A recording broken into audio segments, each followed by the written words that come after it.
விஷயத்தை உணர முடியும். அப்படி எந்த பாதுகாப்பும் இல்லாதப்போ, இன்செக்யூரிட்டியா இருக்கிறப்போ எந்த சந்தோஷமும் இருக்காது தானே அப்படின்னு நீங்க நினைக்கிறது எனக்கு புரியுது. என்ன செய்ய, நீங்க நாம எல்லாருமா சேர்ந்துதான் இந்த திமுக கவர்மெண்ட்டை தேர்ந்தெடுத்தோம். ஆனா அவங்க எப்படி நம்மள ஏமாத்துவாங்கன்னு இப்பதானே தெரியுது. எல்லாமே இங்க மாறக்கூடியது தானே, மாற்றத்துக்குரியது தானே. கவலைப்படாதீங்க.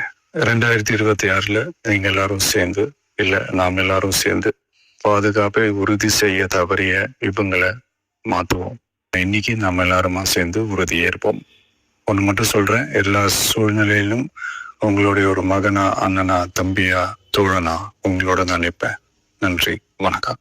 பாதுகாப்பா இருந்தா தானே சந்தோஷத்தை உணர முடியும். அப்படி எந்த பாதுகாப்பும் இல்லாதப்போ, இன்செக்யூரிட்டியா இருக்கிறப்போ எந்த சந்தோஷமும் இருக்காது தானே.